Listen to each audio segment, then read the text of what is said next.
Bonsoir et merci de nous rejoindre. Nous sommes le mardi 7 juin 2016 et l'émission de ce soir va s'intéresser à une maladie très peu connue qu'on appelle grosse jambe. Effectivement, certaines personnes se lèvent un matin avec une sensation de lourdeur dans la jambe, accompagnée parfois de crampes. Cette jambe va commencer par prendre de volume, devenir très douloureuse et chaude avec la peau très luisante. Et c'est là où l'on se pose des questions. Est-ce un envoûtement ou bien c'est le début d'une maladie? Ce soir, nous serons situés sur l'origine de ce mal, ses causes, ses complications et son traitement. Donc, mesdames et messieurs, merci encore une fois d'être avec nous ce soir.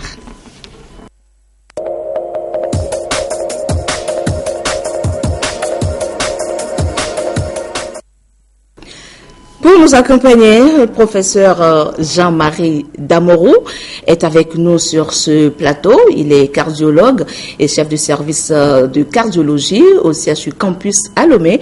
Professeur, bonsoir. Bonsoir, Madame Peto. Comment allez-vous? Très bien. Merci d'être là avec nous ce soir pour nous parler des grosses jambes qu'on a vite fait de lier à un envoûtement, à un mauvais sort, etc., etc. Et ce soir, vous voulez nous dire que ce n'est pas le cas. Est-ce que c'est bien le cas? Tout à fait. Donc, les grosses jambes font partie des maladies cardiovasculaires. C'est un aspect des maladies cardiovasculaires. Mais avant d'entrer dans le vif du sujet, je vous remercie, Madame Coueto et toute la TVT, de nous donner l'opportunité de parler des maladies cardiovasculaires parce que ça nous tient à cœur. C'est ça. Les maladies cardiovasculaires constituent aujourd'hui un gros problème de santé publique. Et donc, à ce titre, il faut en parler. Tout le monde est interpellé et chacun à son niveau doit s'impliquer davantage, surtout dans la prévention de ces maladies. Nous disons que c'est les maladies les plus fréquentes. C'est ça. Si on prend un exemple, l'hypertension artérielle, ça fait un tiers des adultes qui ont de l'hypertension artérielle au plan mondial, au plan africain, au plan togolais. Et n'oublions pas que les enfants aussi ont de l'hypertension. Ça, c'est un aspect des maladies cardiovasculaires.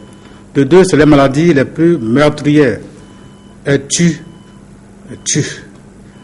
6 fois plus que le sida, 10 fois plus que le paludisme et 18 fois plus que la tuberculose. Vous parlez de quelle maladie? De l'hypertension artérielle ou bien toutes les maladies cardiovasculaires? Très bien. Ce sont des maladies silencieuses, des tumeurs silencieuses. De l'ombre, oui. Donc, il faut qu'on sorte ces maladies de l'ombre. Tout à fait. Pour que la population connaisse ces maladies et qu'elle puisse se protéger. Les prévenir. Voilà. D'accord. Donc, c'était pour camper le débat. Bon, aujourd'hui, nous n'aborderons pas toutes ces maladies. Nous aurons d'autres occasions. Nous ne parlerons que des grosses jambes. Voilà.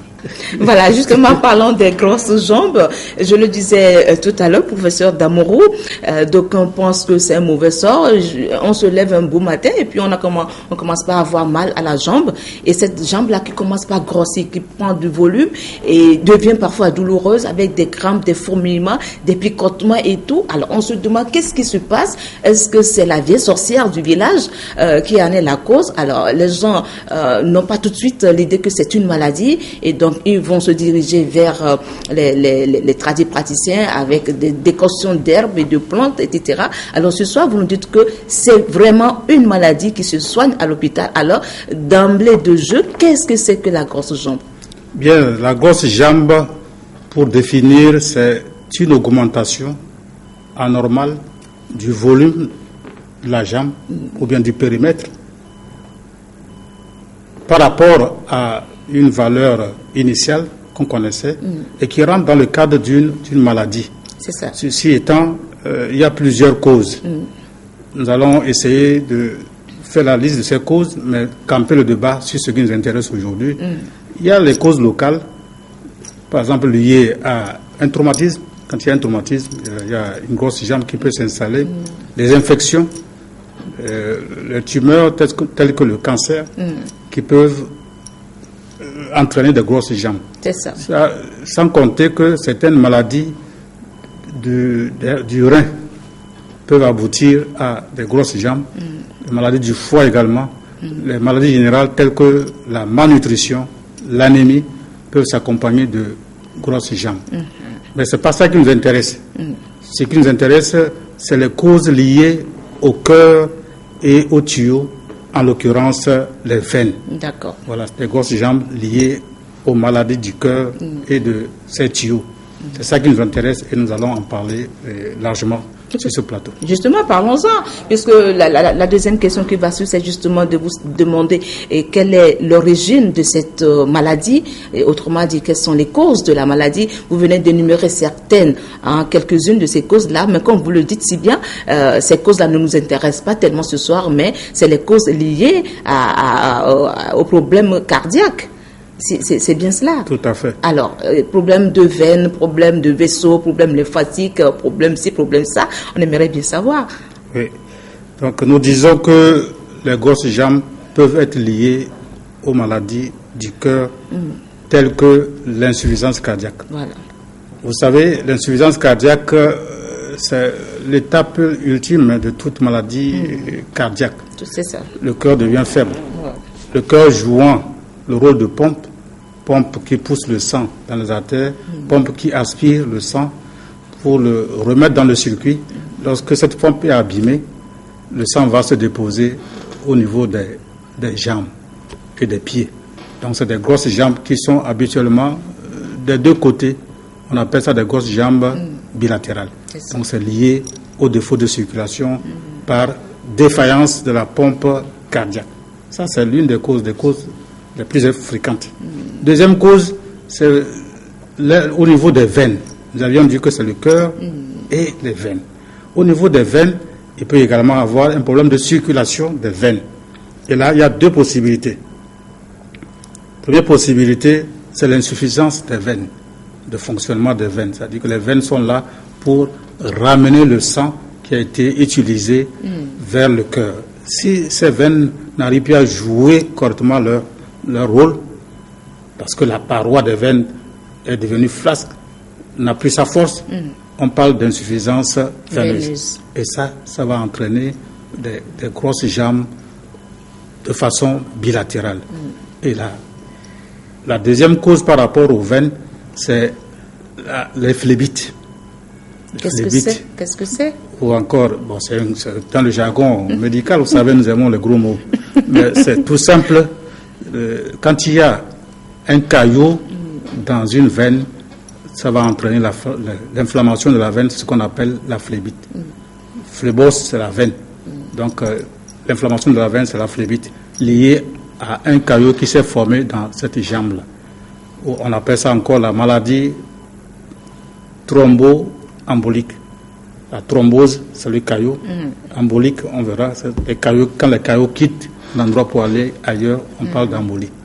Donc voilà les deux entités au niveau des veines, l'insuffisance veineuse et puis la maladie thromboembolique ou encore les phlébites. Voilà les deux situations. Très bien.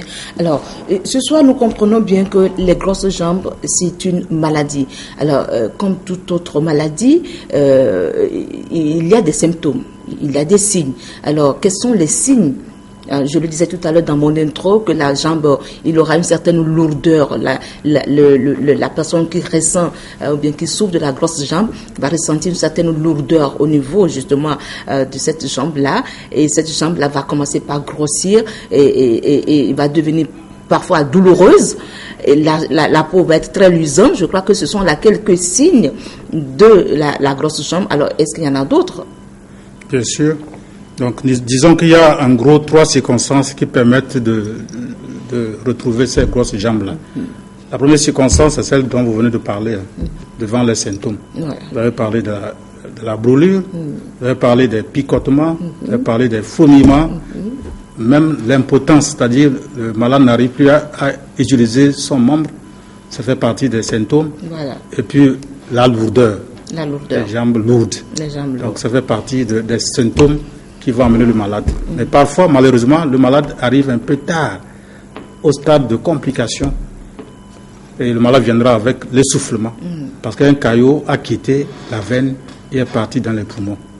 Donc c'est l'essoufflement qui amène le malade. Et puis, troisième circonstance, parfois c'est de façon fortuite. Le malade constate que une de ses jambes ou bien les deux jambes sont gonflées. Ou bien parfois il se rend compte qu'il n'arrive plus à porter les chaussures qu'il portait. Voilà. C'est pas douloureux, mais comme il n'arrive plus à mettre les pieds dans les chaussures, il dit mais bon, c'est pas normal, je vais à l'hôpital. Voilà les trois circonstances dans lesquelles on arrive à diagnostiquer ces grosses jambes-là. D'accord. C'est une jeune dame de 43 ans que nous avions rencontrée sur le lit d'hôpital du côté du CHU Campus à Lomé. Après 3 jours d'hospitalisation, de quoi souffre-t-elle exactement? Eh bien, il s'agit du mal dont on parle ce soir, les grosses jambes. Alors, comment cela a-t-il commencé et quelle a été la première démarche de ses parents? Nous allons écouter cette patiente et sa petite sœur qui se trouve actuellement avec elle au CHU Campus à Lomé.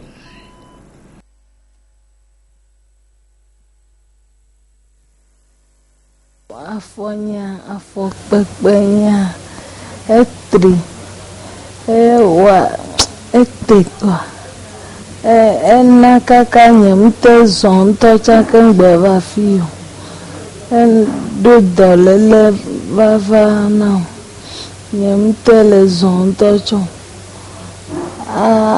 bonto cha nyemte le bonto cha bere edolele benya edode benya edo asem ta yana ya dubera pe maunawe ne bawo pe se aba vore ni ntini kaka ne bavo comme disait ne douanier et que do hémorragie interne de état que bon traitement ne donc à quoi traitement ne a eno guéri o libéré mi a home donc à home il y a ezon annuel et tous annuel après quoi quelques jours et va le dos douleur do atabe chacha melifié et bel glonam bobifia début abe le couiller quand va so amirozo so wene après ça quoi et va lever c'est va maintenant bon bébé c'est samedi matin et bébé c'est va kakana samedi soir quoi à fois eto gonflement donc à le gonfler kakana samedi soir dimanche à fois quoi t'as non gonflé donc à nous que mia me sous ma muscle là les tenez comme au traitement peut-être et la na cause avoir mia boire nous boire le web mignon donc lundi matin il m'y va bien pour mes docteur que le suivra il m'y a glené bien douleur va à fois mais après ça quoi à fois va non gonfler parce que m'y va docteur me le voir ni trop pas docteur grand bout de cas donc à docteur on va le na fi fini le nyambe et le dos hémorragie de afformé donc à que le deux nyambe est déclenché ne voya allons pas déclencher ne voit et on colle à former et nabe et moi elle est deux voix elle est deux me voix télé ou dans les tout trop les tout donc elle nabe elle gonflé à fois après na ma obe que ni va au point ami yo au garder mi ce jour là donc à emi le wa chon lo wa to après pour bien de na ma obe elle agbele mi me fifi sinon mais oh samedi beto dîner lundi emi va kwandi yo le point ne wa donc à lundi yo le garder mi yo le soin ne kakana fifi wa mi ata pe be poto le bien domi ce qui veut dire docteur le wa le wa gbalo o 3-6 amova karo va ojo tem soutenu et ka pe nya me kete le no agbele ka wa do me pour le moment nya de pe na ma mi le da pe ne docteur o chambe mi le wa ba si me ke je ona wana mi docteur ko le gbogbonya o wa mi da pe no wa ke ku que ngwe egbe la va dovo.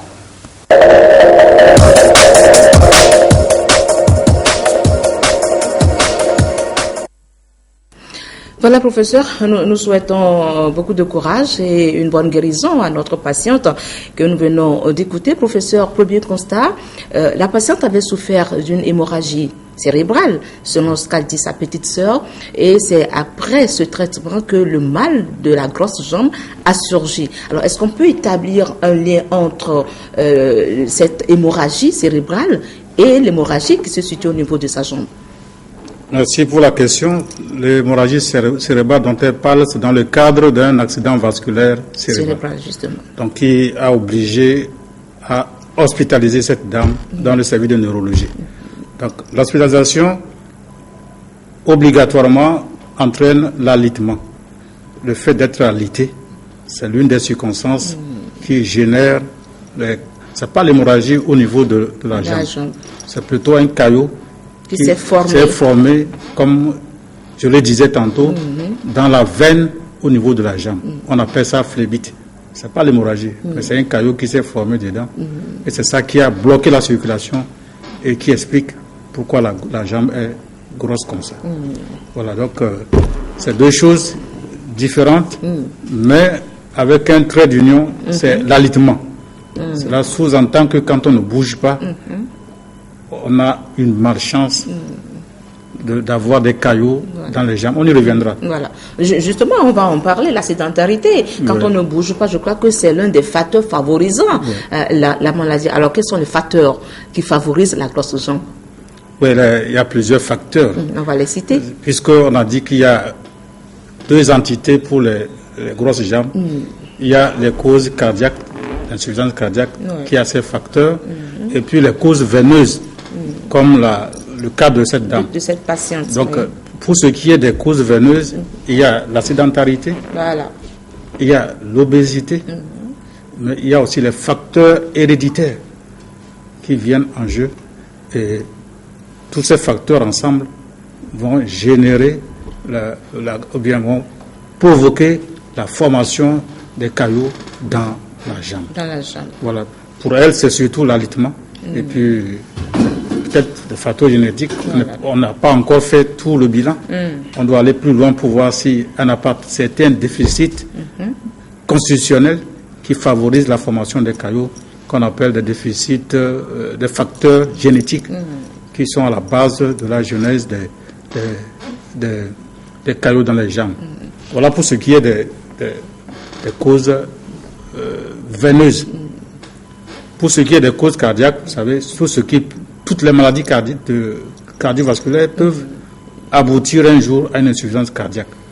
En commençant par l'hypertension qui va fatiguer le cœur, les crises cardiaques qui fatiguent le cœur, même les cardiopathies congénitales, leur finalité, leur aboutissement, c'est l'insuffisance cardiaque. Et quand il y a l'insuffisance cardiaque, les grosses jambes vont s'installer. Et quand les grosses jambes s'installent, ça devient aussi un cercle vicieux. Ça peut entraîner la formation des caillots dans les veines. Donc aboutir au phlébite ou bien à la maladie thromboembolique. Voilà, tout est un peu lié. Tout est un peu lié. Très bien, professeur, tout est un peu lié. Alors, est-ce que des personnes consultent réellement pour ce mal-là dans votre service? Vous recevez des patients souffrant de la grosse jambe? Oui, dans 3% des cas des hospitalisations, il s'agit des grosses jambes liées au phlébite. Nous ne parlons pas de l'insuffisance veineuse avec varices. Liées au phlébite, tel que on a actuellement le cas dans notre service, il s'agit de la phlébite, le membre inférieur. Donc, dans 3% des cas, on a des hospitalisations liées à ce genre de problème. C'est pas peu. Et si on connaît les conséquences de cette maladie qui est grave, quand il y a un caillot dans la veine, ce n'est pas de l'amusement, ça peut aboutir, ça peut se compliquer. Peut-être qu'on va parler des complications après. Oui, on va parler des complications. Maintenant, je vais vous poser une question peut-être un peu bête, je ne sais pas. Est-ce que la grosseur des jambes a un lien avec les pieds enflés de certaines femmes lorsqu'elles sont enceintes? Qu'est-ce qui se passe à ce niveau-là? Je ne sais pas si cette question elle est un peu forcée, mais vous allez quand même me donner une réponse. C'est une belle question parce que la grossesse en elle-même va provoquer chez certaines femmes des grosses jambes. C'est ça. On appelle ça l'œdème. Et ça rentre dans le cadre de la prééclampsie. donc qui associe l'hypertension, les grosses jambes et puis une perte de protéines dans les urines. Voilà, c'est la prééclampsie. Et ça aussi, c'est des grosses jambes vraiment qu'il faut surveiller de près, sinon ça peut se compliquer d'éclampsie qui est grave chez la femme enceinte. D'accord. Voilà. Alors, la population a-t-elle des informations concernant cette maladie appelée communément grosse aux jambes? Quelles sont, selon la rue, les causes de ce mal? Nous allons écouter quelques réactions.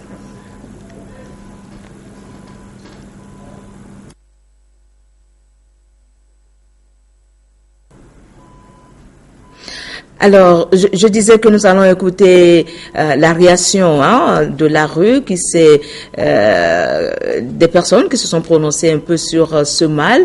Est-ce que ce mal, est-ce qu'il est connu, est-ce qu'il est mal connu, est-ce qu'il est très peu connu? Nous allons écouter certaines personnes réagir sur la question.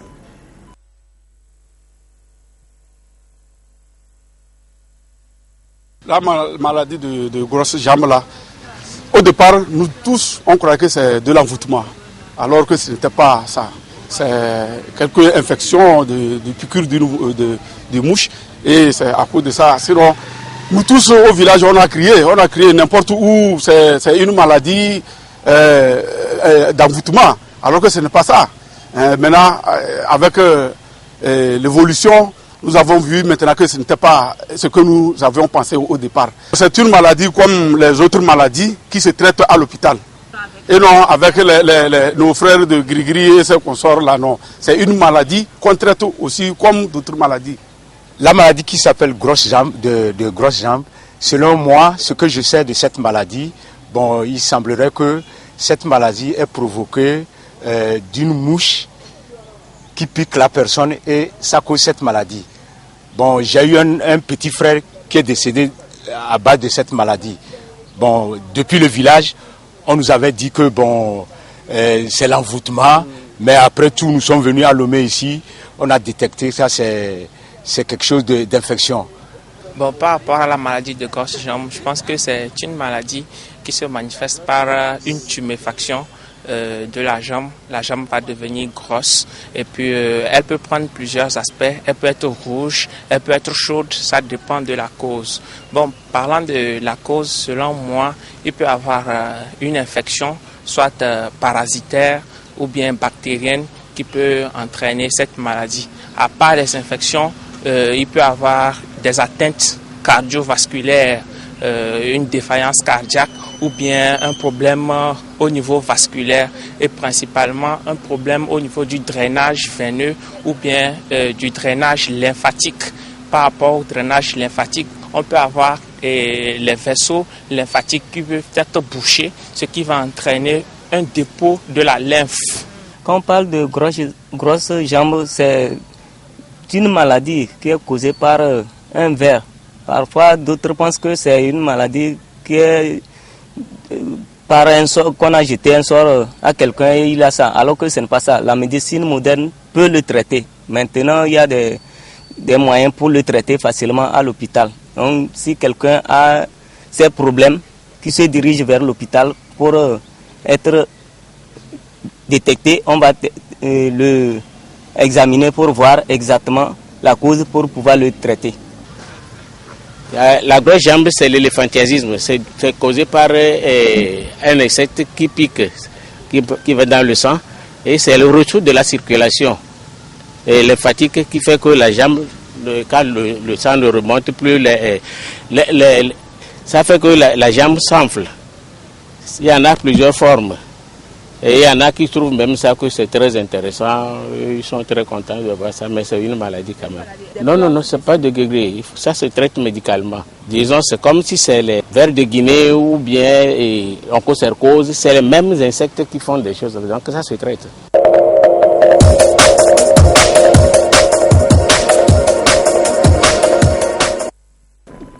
Voilà, professeur, quelle appréciation faites-vous de tout ce que nous venons d'entendre? Les gens ont dit beaucoup de choses, hein? Ce qui est intéressant, c'est que le niveau de connaissance dans nos pays augmente quand même.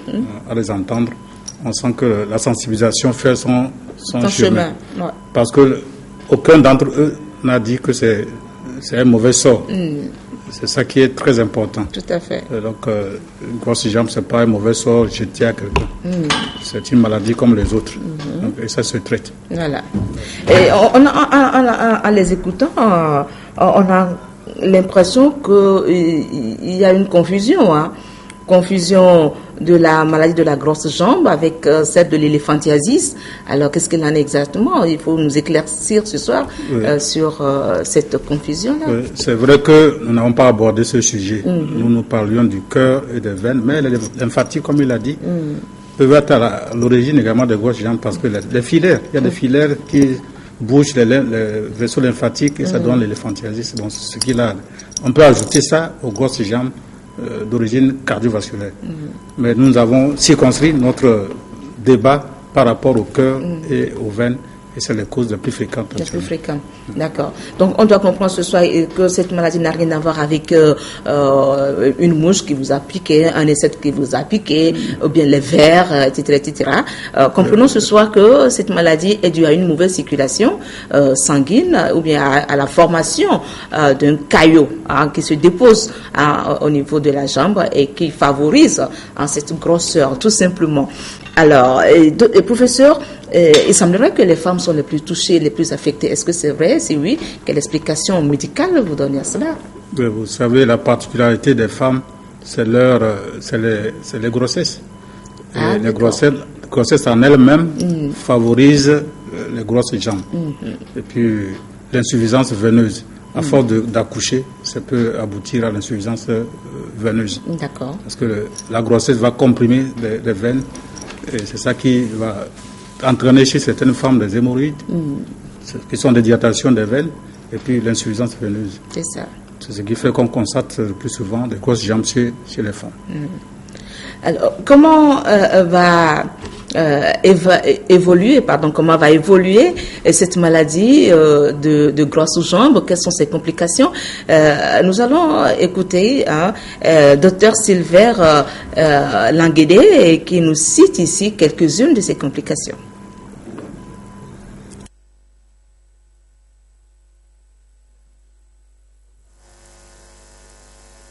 C'est une maladie potentiellement grave à cause de ces complications.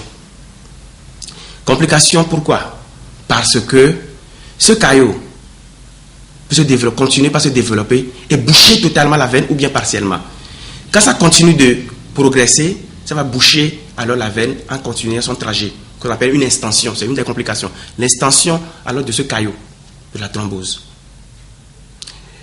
Si ça continue, si rien n'est fait, ce caillot peut s'effriter, se couper en petits morceaux, alors et partir.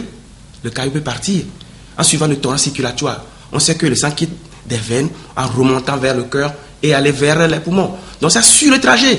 Donc ce caillot, mais ce fragment de caillot part alors en suivant le courant circulatoire et va vers le cœur et directement en direction des poumons. Va boucher les vaisseaux des poumons. Ça, c'est une maladie très très grave, potentiellement grave, parce que c'est très très mortel. C'est ce qu'on appelle une embolie pulmonaire. Quand c'est fait, le patient a une vive douleur à la poitrine. C'est comme le poignard dans le dos. Des fois, c'est la poitrine là même qui fait mal, très très mal. Il cherche des positions pour se calmer, il n'en trouve pas. Il est essoufflé subitement, sans cause. Il est là, subitement, il est essoufflé. Il a le cœur qui s'accélère. Il sent que le cœur bat rapidement. Il crache du sang. Et au pire, c'est des pertes de connaissance. C'est ce qu'on appelle, je viens de dire, une embolie pulmonaire. C'est une complication grave, très, très mortelle.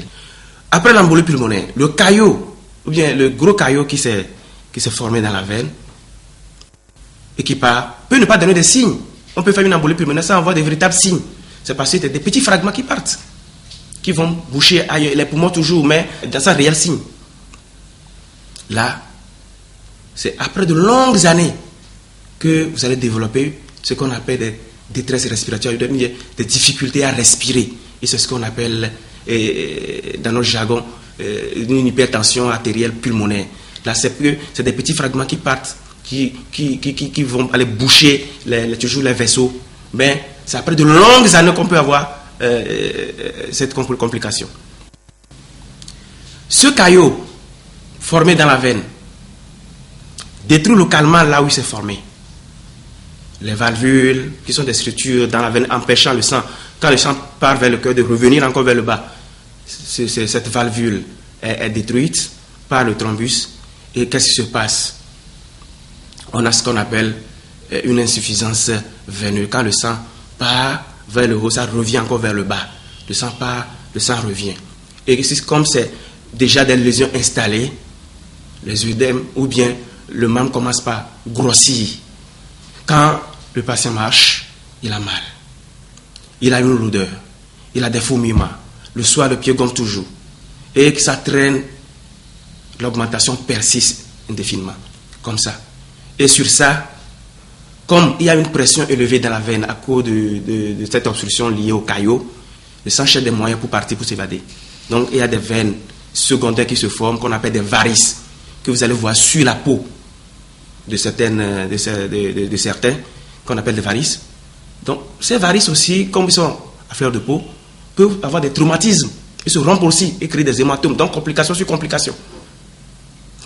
Cette grosse jambe, après la thrombophlébite, avec ces différents signes, c'est ce qu'on appelle la maladie post-phlébitique. C'est-à-dire la jambe, elle est grosse, avec la peau qui change de couleur, la peau est très dure, et finalement on aura quoi? Une plaie sur la peau, ce qu'on appelle un ulcère de jambe difficile à traiter. Pour aller encore plus loin, c'est parce que on a des problèmes fonctionnels liés à la grosse jambe. Celui qui est concerné ou bien le patient a du mal à sortir parce qu'il traîne le pas, parce qu'il a une grosse jambe et il a honte. Donc ça cause un problème aussi d'ordre esthétique, surtout chez la femme, parce que c'est pas trop joli, donc elle n'arrive pas à sortir. À part le problème esthétique et le problème fonctionnel, ça crée aussi un problème psychologique chez ces patients.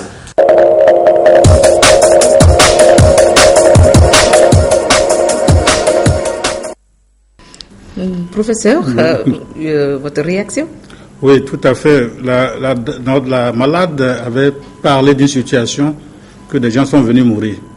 Effectivement, il y a eu un cas dans la semaine, un cas d'embolie pulmonaire qui est arrivé trop tard dans le service et cette femme est décédée. C'est de ça que parlait la parente de cette malade-là. Donc c'est une réalité, ce n'est pas une vue de l'esprit. C'est ça. La complication la plus grave, c'est l'embolie pulmonaire. Et ça tue rapidement. Ça peut tuer rapidement et ça cause des problèmes de mort subite. De plus en plus, il y a des morts subites chez nous, au Togo, inexpliquées. Et quand il y a mort subite inexpliquée, il faut penser en premier lieu à l'embolie pulmonaire ou bien à la crise cardiaque. C'est les deux causes de mort subite chez nous. Deux situations qui entraînent une mort subite. Voilà. C'était bien de souligner cela. D'accord. L'autre aspect, c'est la maladie post-phlébitique. La grosse jambe qui traîne des années. En dehors des conséquences physiques, il y a aussi le fait que le malade est ruiné au plan économique. Il devient pauvre parce qu'il va aller de médecin à médecin. Les médecins prendront leur part. Ça ne va pas marcher. Après, il ira de charlatan en charlatan, pensant que c'est le sort. Voilà. On a vu même des grands intellectuels qui ont ça en tête. Que non, c'est un envoûtement. Ça, c'est pas pour l'hôpital, c'est pour le village. Et ils vont là et ils se font déplumer par les charlatans. La famille devient pauvre. Donc, c'est un réel problème. Donc, pendant ce temps, la maladie évolue. La maladie évolue toujours parce que c'est du ressort de la médecine moderne. C'est pas dans le village qu'on peut traiter ce genre de maladie. D'accord. Voilà, nous avons quelques questions qui sont en train de nous parvenir. Professeur, y a-t-il un rapport entre un gros cœur et grosse jambe? Pardon, une telle question, une belle émission de santé peut être faite aux heures de pointe pour être mieux suivie. Merci. C'est Moïse depuis Saint-Cassé. Merci Moïse. On tient compte de votre remarque. Nous allons essayer de revoir l'heure à laquelle cette émission se passe. Si vous estimez que l'heure n'est pas tellement adéquate ou bien appropriée pour que cette émission soit bien suivie. C'est un constat. Nous l'avons consigné. Merci beaucoup. Maintenant, la réponse à votre question. Voilà. Oui. Est-ce qu'un gros cœur a un lien avec les grosses jambes? Tout à fait. C'est une belle question. Ouais. Parce que nous parlions tantôt de grosses jambes liées à la défaillance cardiaque. C'est l'une des causes les plus fréquentes des grosses jambes, surtout des deux côtés. Ouais. La défaillance cardiaque souvent s'installe après un gros cœur, le gros cœur pathologique. Parce qu'au départ, quand le cœur a des problèmes, il va grossir jusqu'à un certain niveau et il va devenir défaillant. Et c'est en ce moment-là que vont s'installer les grosses jambes. Parce que le cœur n'arrive plus à jouer son rôle de pompe. Vous savez que le cœur a deux rôles. C'est une pompe qui pousse le sang dans les artères. C'est le cœur gauche qui joue ce rôle de pompe, qui pousse le sang dans les artères. Et le cœur droit joue le rôle de pompe aspirante. Donc il y a une partie qui pousse, l'autre partie aspire. C'est ça. Donc si la pompe est abîmée, il va sans dire qu'il y aura dépôt du sang dans les jambes. Sous l'effet de la pesanteur, bien sûr, parce que vous savez, il faut vaincre la pesanteur avant que le sang ne puisse revenir. D'accord. Voilà. D'accord. Bonsoir, professeur. Est-ce que par une opération chirurgicale, on peut régler le problème de la grosse jambe ou par prise de médicaments? C'est M. Salami depuis Porto Novo au Bénin. Merci beaucoup, monsieur le Béninois, et bien des choses à la population de Cotonou. La réponse? Merci pour cette question. Il aborde déjà le traitement. Nous avions dit qu'il y a trois entités. L'insuffisance cardiaque, la maladie thromboembolique et puis l'insuffisance veineuse même en dehors de la maladie thromboembolique. Donc, à chaque situation correspond un traitement approprié, adapté. Voilà. Bon, l'insuffisance cardiaque, aujourd'hui, on sait qu'on peut faire la greffe cardiaque. Voilà. Si c'est vraiment dépassé, on fait la greffe cardiaque. Mais avant la greffe cardiaque, on peut déjà traiter médicalement pour faire disparaître les grosses jambes. C'est ça. Voilà. Pour ce qui est de la maladie thromboembolique, il y a des situations où on fait le traitement chirurgical. Sinon, c'est souvent le traitement médical. On peut faire dissoudre le caillot qui est dans la jambe par des médicaments. Et puis, pour ce qui est de l'insuffisance veineuse, parfois il y a l'opération qui permet de gérer cette situation. Très bien. Je m'appelle Joseph, j'appelle d'Akor-Isiwa. Ça fait 8 mois que j'ai eu un accident et mes jambes sont gonflées jusqu'à ce jour. Qu'est-ce qui peut en être la cause? Merci de la question. Nous avions abordé un peu cet aspect, mais nous disions que ça ne fait pas partie de notre question d'aujourd'hui. Pourquoi pas? Il faudra savoir au cours de l'accident ce qui s'est passé exactement. C'est ça. Bon, parfois, avec l'accident, il y a des séquelles. Parmi les séquelles, on peut avoir des grosses jambes, mais on ne peut pas, si on n'a pas le dossier médical, lui dire exactement ce qui s'est passé. Voilà. On sait que nous avions parlé de ça, dans les traumatismes, il peut y avoir des grosses jambes. Voilà. J'aimerais savoir si quelqu'un était victime de la grosse jambe et après, de 6 à 7 mois de traitement, il ressent encore des douleurs. Que faire? Je vous reprends la question. J'aimerais savoir si quelqu'un qui est victime de cette maladie, 6 mois, 7 mois après le traitement, et par moment, il y a une douleur qui revient au niveau des jambes. Alors là, que faire? Là, il faut d'abord s'assurer que le traitement a été bien effectué et s'assurer que la cause, en fait, la grosse jambe, c'est une conséquence. Si on a bien compris, c'est une conséquence. Il y a la cause. Derrière cette conséquence, il y a la cause. Il faut aller traiter la cause, voir si la cause a été bien gérée. Donc, il faut revoir son médecin pour qu'il essaie de réévaluer pour savoir s'il a bien maîtrisé la cause. C'est ça. Bonsoir, professeur. Cela fait presque 1 mois. Mon talon pèse et me fait très mal. Est-ce le début d'une grosse jambe? Merci. Okay. C'est aussi une très belle question. Ça nous réjouit parce que les gens s'intéressent à ce sujet-là. Le talon, avant de parler de grosses jambes, grosse jambe, la jambe, c'est au-dessus du talon, hein, si on a bien compris. Là, c'est le pied. Hein. Mais il y a plusieurs causes des douleurs du talon. Est-ce que ce pied est vraiment gonflé? C'est ça. Parce qu'on parle de grosses jambes ou bien de gros pieds quand le périmètre a augmenté ou bien le volume a augmenté. Est-ce que c'est le cas? Si c'est le cas, il faudra, ça fait penser à certaines maladies qui sont la cause. Si ce n'est pas le cas, il peut y avoir d'autres situations qui entraînent ces lourdeurs et ces douleurs du pied. Voilà. Merci ma chère Carole, bonsoir. Merci pour l'émission de ce soir, car je souffre exactement de ce mal, des fourmillements dans la jambe. C'est vrai aussi que je suis souvent essoufflée. Merci donc de faire quelque chose pour moi. Il a signé par des initiales, D.N. Merci beaucoup. Je crois que le professeur va vous dire un mot d'espoir. Professeur, qu'est-ce que vous lui dites? Alors, il a besoin de votre aide. Tout à fait, nous sommes là pour ça. D'accord. Et donc, il n'a qu'à venir consulter et vous verrez de près. Voilà, c'est la consultation qui permettra de dire l'origine de ce mal-là. Ouais, voilà. Comment prévenir cette maladie? Restez scotché jusqu'à la fin de cette émission. Nous allons en parler justement. Ok.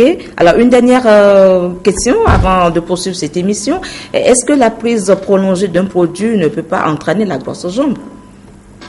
Tout à fait. Il y a des produits qui peuvent entraîner. Même parmi les produits qui traitent l'hypertension artérielle, il y a des produits qui entraînent des grosses jambes. C'est ça. D'accord. Alors, nous allons observer une légère pause par rapport à la lecture des questions et poursuivre cette émission. Nous allons retourner, avec votre permission, dans les couloirs du CHU Campus, précisément au niveau du service cardio, où se trouve notre patiente dont nous avons écouté tout à l'heure les témoignages, pour savoir un peu plus sur les soins qu'on lui administre et voir si le traitement évolue bien. Alors, docteur Dodji Ati, qui fait partie justement de l'équipe médicale, nous dresse ici le tableau de sa patiente et nous situe sur l'évolution du traitement. Nous allons l'écouter tout de suite. C'est une patiente que nous avons reçue pour une grosse jambe qui a entraîné une impotence fonctionnelle, c'est-à-dire qu'elle n'arrivait pas à marcher. Et c'est pour cette raison qu'elle est admise chez nous. Et nous l'avons gardée, nous avons fait les investigations.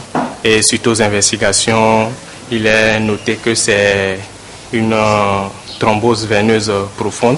C'est une maladie que nous retrouvons fréquemment de nos jours dans nos milieux.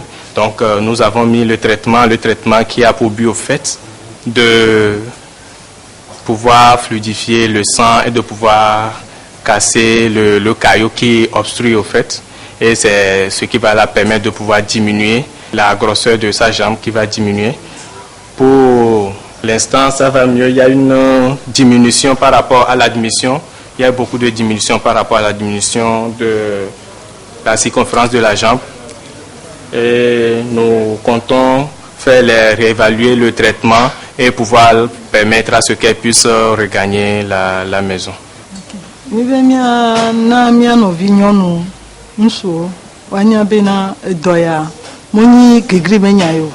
Ne ogbele senti afọ gbele vo ele gonfle kwa ikondi ngbaglobe egbe mu oni o enugbele jo ikondi ne dókítà ni po nkele wo wa amu ebo menya yo amo so na be o so tire nzo eme eya fo ni pe eye amele wo kuma munyi o munya mele wo doleleye eta no mi gbe se nene menu po afọ levo afọ gbele te no pa mi de blani aje kondi mo ne wa po na mi kaba ke gbeba no trop tard que mi va kondia on me le massage no mais quand là que o le po la fantia o mu le na mi donc et traité na nene menu e na be afọ ngba no na gonflé sous bord donc et pour na veine on le la mener on battre non circuler combien et on coin les afọ mais les na afọ le gonflé donc et pénètre na et monter circuler na ne batten dégager et dit que la menamea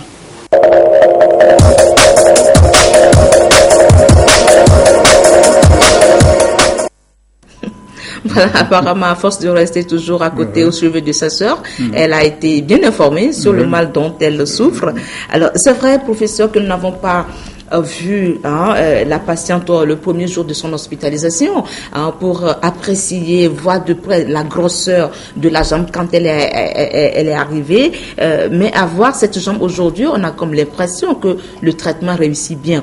Alors, après ce traitement, est-ce qu'il y a nécessité qu'il y ait une rééducation fonctionnelle? Est-ce que c'est nécessaire?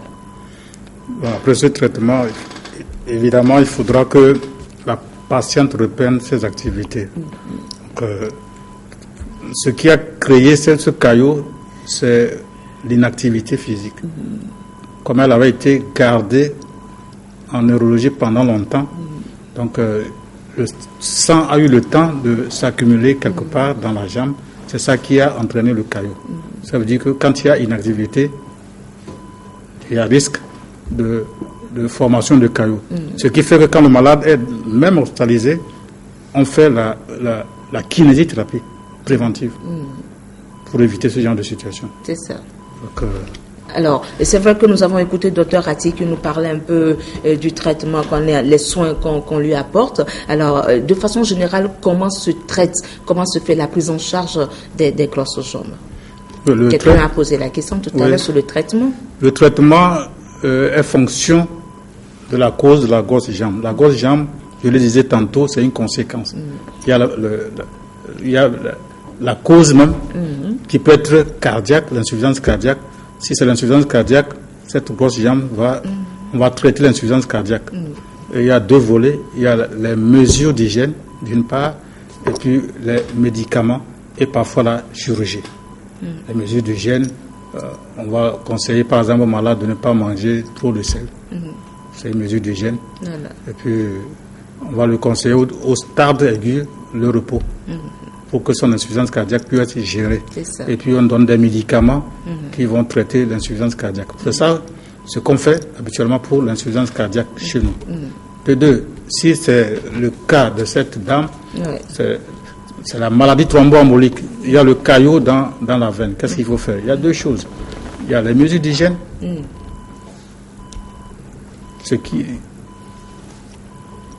Ce qui sera associé au traitement physique, on a vu le collant, et puis les médicaments qui vont dissoudre le caillot, qu'on appelle anticoagulants. C'est des médicaments qui fluidifient le sang. Puisqu'il y a eu caillot, il faut fluidifier le sang pour que ce caillot-là puisse s'effriter et être éliminé. Voilà le genre de traitement qu'on va faire. Si c'est une insuffisance veineuse, c'est également des mesures d'hygiène pour prévenir les complications de l'insuffisance veineuse. L'insuffisance veineuse est souvent chronique. Donc il va falloir... C'est pour toute la vie. C'est pour toute la vie. Il va falloir des mesures d'hygiène, des conseils et puis des collants pour certains pour qu'il n'y ait pas de grosses jambes. Parce que c'est surtout... Pour amincir, pour diminuer comprimer les veines pour que le retour se fasse bien. Très bien. D'accord. Alors, lorsque la personne souffrant de grosses jambes va ressentir des sensations désagréables, telles que des fourmillements, des picotements, je le disais tantôt, des brûlures, jusqu'à une impression de douleur, alors, quelle solution immédiate peut-on lui appliquer pour la soulager? Alors, lorsqu'on est à la maison, passer une pommade, des pommades brûlantes, vous savez, Vitago, je ne fais pas de la publicité pour Vitago, mais très souvent, il y a des pommades chaudes, là, brûlantes, qu'on passe sur la jambe, on la masse un peu. Est-ce que tout ça, est-ce que c'est conseillé? Justement, c'est ce qu'il ne faut pas faire. Très bien. Parce qu'on ne sait pas ce qui est. Nous avons dit que la grosse jambe, c'est une conséquence. On ne sait pas ce qu'il y a derrière cette grosse jambe. Est-ce que c'est l'insuffisance cardiaque? Est-ce que c'est déjà la thrombose, c'est-à-dire le caillot qui est déjà formé? Ou bien est-ce que c'est l'insuffisance veineuse? On ne sait pas ce que c'est, a priori. Donc il faut vite aller à l'hôpital pour se faire examiner. Le médecin, après avoir examiné, vous dira ça c'est une grosse jambe liée à une insuffisance cardiaque, ou bien c'est lié à l'insuffisance veineuse, ou bien c'est lié à une maladie thromboembolique, c'est-à-dire un caillot qui est dans votre jambe. C'est le médecin qui vous dira. Et plus tôt on va à l'hôpital, mieux c'est. Parce qu'on trouvera très tôt le mal et puis on pourra appliquer... mettre en place un protocole de traitement efficace et rapide. Très bien. Merci, professeur. Nous allons encore lire quelques messages. Nous avons ici au total plus d'une trentaine de messages. Malheureusement, est-ce qu'on peut peut-être les lire tous? Je ne pense pas, mais nous allons essayer quand même de satisfaire quelques-unes de vos questions. Bonsoir, Madame Carole, et merci pour tout. J'ai un bébé de moins d'1 an. Je sens toujours une lourdeur lorsque je veux me déplacer et je traîne les pas malgré moi, mais je n'ai pas de gorge-jambe. S'il vous plaît, éclairez-moi. Merci pour l'anonymat. Oui, les indices sont là. Elle a un bébé. Elle vient d'accoucher, voilà. Elle traîne les jambes. Bon, voilà. Elle n'a pas de grosses jambes. Hein. Non. Bon. Mais elle sent une certaine lourdeur au niveau des jambes, voilà, et elle a du mal à se déplacer, donc elle traîne les pas, voilà. Mais là, il faudra qu'elle aille à l'hôpital pour qu'on puisse examiner. Tout à fait. Pour voir ce qu'il y a derrière ces symptômes-là. Je suis d'accord. Alors, salut, j'aimerais savoir si l'alimentation peut causer les grosses jambes. C'est quelqu'un qui nous envoie ce message depuis d'abord. Merci pour votre question. L'alimentation, est-ce que ça peut être un facteur favorisant? Oui, ça dépend de ce qu'on consomme. On consomme. Donc, on verra dans la prévention. Dans la prévention. D'accord. Alors, j'ai eu les croûtes à la plante de mes pieds. Est-ce que c'est lié au mauvais fonctionnement du cœur? Après des injections sur les pieds, les croûtes ont disparu. C'est Alassane qui nous envoie ce message depuis Vacosito. Merci beaucoup, monsieur Alassane. Les croûtes, je n'ai pas bien compris ce qu'il appelle croûtes, mais bon, je ne peux pas apprécier. Voilà, dommage que le professeur, le spécialiste dit qu'il ne peut pas, il n'a pas bien compris votre question, donc il ne peut pas vous donner une réponse satisfaisante. Alors, bonsoir, mes jambes se gonflent, surtout si je reste sur place au service, mais au coucher, lorsque je place le coussin, mes jambes diminuent, c'est la grosseur diminue complètement. Que faire? Oui, donc elle a bien décrit, hein. C'est une situation d'insuffisance veineuse. C'est l'insuffisance veineuse typique. Voilà. Mais il faudra qu'elle vienne à l'hôpital pour qu'on lui propose. Elle fait déjà bien. C'est des mesures d'hygiène qu'elle est en train de pratiquer. Mais il faut en plus de ça, si c'est nécessaire, un traitement. Voilà, il faut un traitement. Bonsoir professeur, ma respiration n'est pas totale, je n'arrive pas à respirer comme avant. Est-ce un signe de maladie de grosses jambes? Voilà. Et la personne nous a encore envoyé un second message qui dit, alors est-ce que la maladie de grosses jambes peut attaquer les membres supérieurs, c'est-à-dire les mains, au niveau des mains? Donc, des bras et des mains. Ce n'est plus les grosses jambes.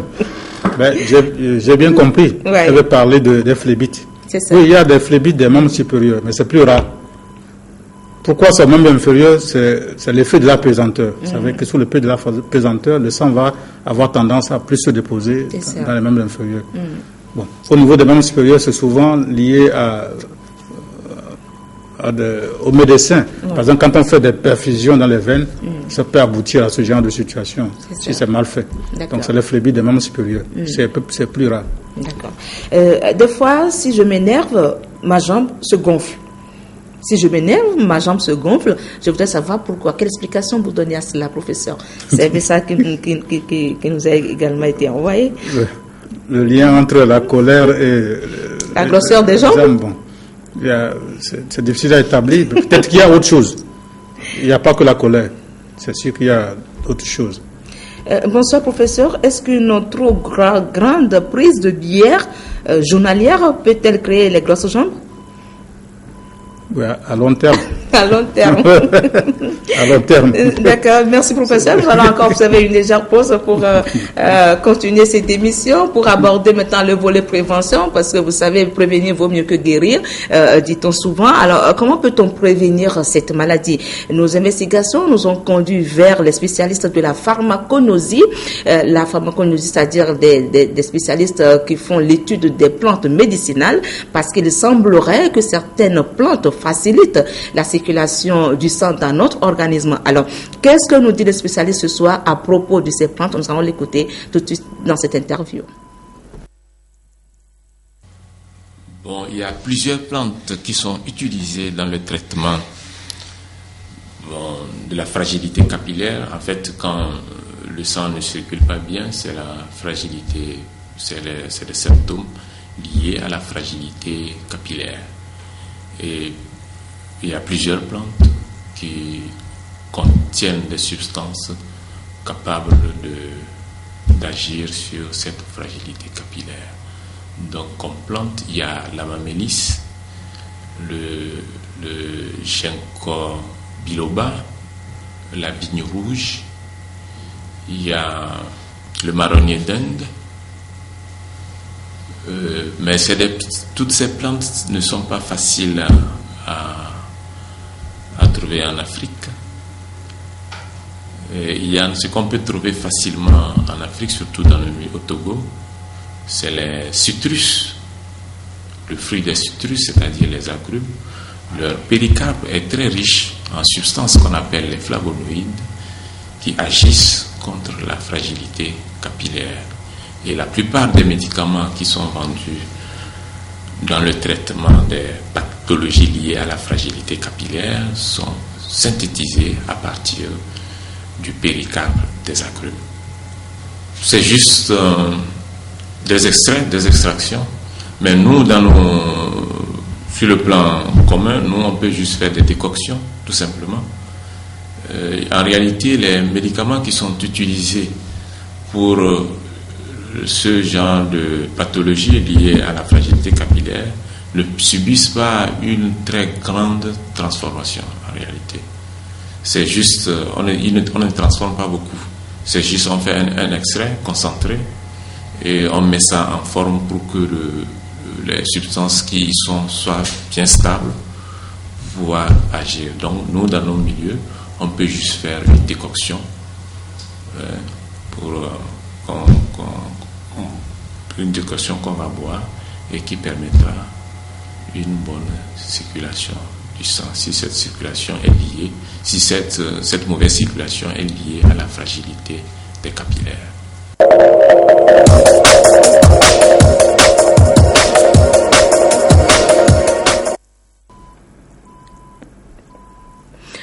Voilà, professeur, ce qu'on peut retenir ce soir, c'est l'utilisation, la consommation des agrumes et ses dérivés. Ouais. C'est bien cela. Oui. Vous êtes d'accord avec le docteur Bakoma? Bakoma, oui. Voilà. Les agrumes, les citrons, tout ce qui est citron, orange, pamplemousse et tout. Et voilà. Et même les feuilles du citronnier, et voilà, ça peut peut-être prévenir les grosses jambes. La fragilité capillaire. La fragilité capillaire. Alors, professeur, nous sommes pratiquement vers la fin de cette émission. Quelles sont les mesures préventives? C'est vrai qu'on vient de parler des plantes qui peuvent nous aider à faciliter la circulation de notre sang. Et de manière générale, lorsqu'on évoque les grosses jambes, quelles sont les mesures préventives sur quoi on doit mettre l'accent lorsqu'on parle de la prévention de cette maladie? Oui, merci pour cette question. Nous avons dit qu'il y a, disons, deux grandes causes, le cœur lui-même et puis les veines. C'est ça. Pour ce qui est du cœur, tout ce qui peut entraîner l'insuffisance cardiaque, il faut prévenir. Et qu'est-ce qui peut entraîner l'insuffisance cardiaque? C'est toutes les maladies du cœur, à commencer par l'hypertension, les crises cardiaques. C'est ça. Donc il faut attaquer ces maladies-là et attaquer même mieux leurs facteurs de risque. Les facteurs de risque des maladies du cœur, on sait que c'est quoi? C'est la sédentarité, c'est l'obésité, c'est le diabète, le tabagisme, et puis voilà. Et puis ça, c'est les facteurs sur lesquels on peut agir, et les facteurs sur lesquels on ne peut pas agir, il y a l'âge, le sexe et l'hérédité. Mais déjà, avec ça, on peut faire de la prévention primaire. C'est ça. Pour ce qui est des insuffisances, des atteintes veineuses, les facteurs de risque, c'est l'obésité. C'est presque les mêmes facteurs. L'obésité, la sédentarité et puis l'hérédité. Qu'est-ce qu'il faut faire? C'est toujours la même prévention. Prévention primaire. Il faut manger de façon équilibrée. Il faut bouger, c'est-à-dire faire 30 minutes d'activité par jour. Il faut éviter le tabac, éviter l'excès d'alcool. Voilà, c'est les mêmes mesures de prévention. C'est ça. Maintenant, si la maladie s'installe, on parle de prévention secondaire. il faut bien traiter la maladie pour qu'il n'y ait pas de complications. C'est ça. Voilà. On en avait parlé de long en large. De long en large. Merci beaucoup, professeur, d'être passé sur le plateau vert, le plateau de santé d'abord. Voilà, mesdames et messieurs, c'est la fin de cette émission. Tout le plaisir a été pour nous de vous l'avoir présenté. Prenez chaque jour soin de votre santé, car votre vie en dépend. Et sachez surtout que chaque partie de notre corps est essentielle. Merci donc, professeur. Vous nous promettez que vous revenez la semaine prochaine pour nous entretenir sur l'hypertension artérielle. Absolument. Nous avons reçu au total une quarantaine de messages et puis 18 appels enregistrés. Et voilà, j'espère que la semaine prochaine, nous allons prendre quelques minutes pour répondre à certaines questions auxquelles nous n'avons pas pu répondre ce soir. Vous êtes d'accord avec nous, professeur? Voilà, la population a soif d'informations et nous sommes là justement pour cette population-là. Voilà, merci à toute l'équipe de la réalisation, celle du tournage et celle de montage également. Je fais un coucou spécial à Tanti Edith et à sa fille Sylvie depuis Avepozo qui n'ont jamais manqué un seul numéro de l'émission Santé d'abord. Merci pour l'intérêt que vous portez donc à cette émission. On se retrouve mardi prochain, même chaîne, même heure. Au revoir et à très bientôt.